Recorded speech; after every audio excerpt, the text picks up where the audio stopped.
أخور وناس رمضان مبارك مدن وزير مدن التريال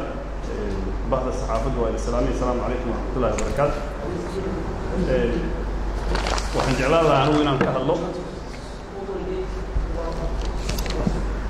وحن جعلنا عنونا كهالله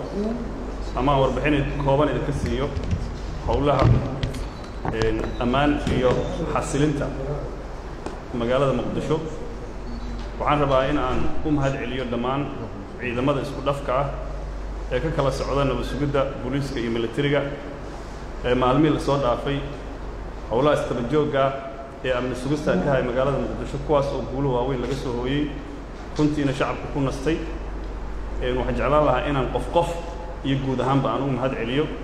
waxaan kaloo jeclaan lahaa inaan shacabka Soomaaliyeed guud ahaan iyo gaar ahaan kuwa degan magaalada muqdisho ee howlaha socda ka qayb qaatay gacan ka geystay u dul qaatay ayagana waa mahadsan yihiin waxaan jeclaan lahaa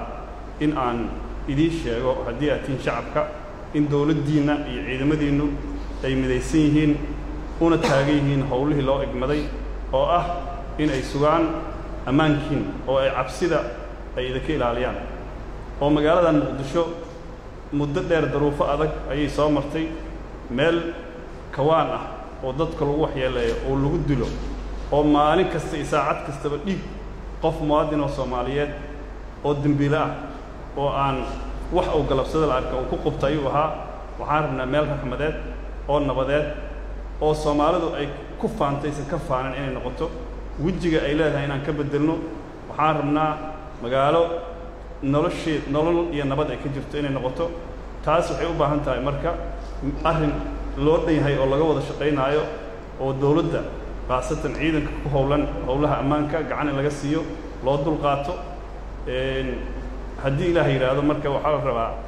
annaga shaqada aan qabanayno shaqo niisa ma ahan shaqo booliis ma ahan shaqo military ma ahan ee waa shaqo si caam ah xukuumadda ugu egmatay ciidamadaas isku dhafka ah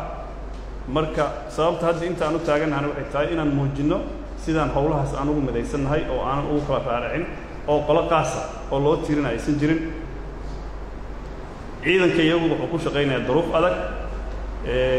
marka waxaa la rabaa in lala fahmo oo lala shaqeeyo dardaaranka aan rabo inaan u soo jeediyo wuxuu yahay ciidanku inuu si fiican oo asluub leh oo naxariis leh shacabku ula dhaqmo haddii shacabku uu arko qaladaad iyo gafaf iyo waxyaabo hadda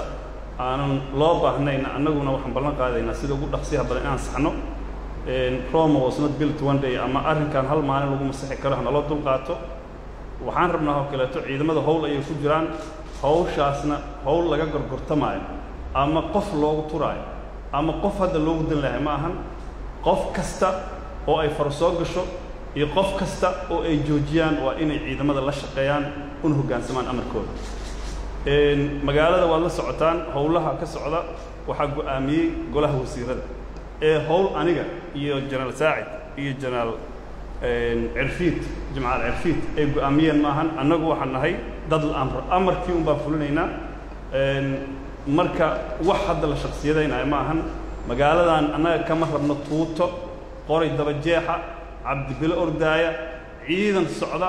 meeshaan xero dagaal ma ahan meeshaan waa caasimad waxaa laga rabaa inay noqoto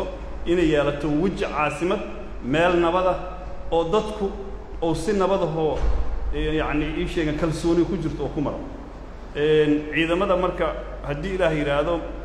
marka howlo bilaabato isqabqabsi iyo iska hormaadi wax waa jiri doonaan laakiin waxaas waxaa laga rabaa si degan oo xigmado ku jirto oo walaalnimo leh oo Soomaalinimo oo la isla fahmaayo in loo gudbo dabcan intaan howlaha ku jira caqabadaha yimid caqabadahaas ayaana kalifay inaan maanta aan meeshaan imaano qof ama haweenaada ama hayraada loogu dulqaado doono inuu qashqashaado howlaha ammaanka ma jirto waxaan rabaa qof ku gaba karta magac ciidan ma jirto qof ku gaba karta magac mas'uuliyad dawladeed ma jirto qof kan bari noqon karta ciidankaas ma jirto amarkaasna waa amar guddiga amniga qaranka iyo golaha wasiirada ay bixiyeen waxaan rabnaa marka si magaalada nabad ay u noqoto waddanka oo dhan nabad u noqdo ciidankaas in la shaqeeyo haddii annagu aan iska adkaanin oo ciidamadeenna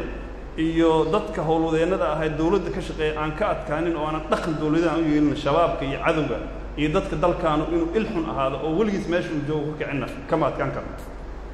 haddii ilaahay yidhaahdo marka howluhun hadda soo socdana dabcan waxa aan bilaawno waa bilaaw si xoog badan ayuu bilaabmi doonaa marka waxaan ka codsanaynaa guud ahaan si xoog badan micnaheeduna waxay tahay meel iyo qof loo turaayo in ammaankaas la sugaana ma jirto haddii ilaahay yidhaahdo dabcan dareen badanaa jiri karo oo la leeyahay dadkii madaxda ayaa ilaalinaya habkii lagu ilaalin lahay oo ammaankooda lagu sugi lahay ma dayacayno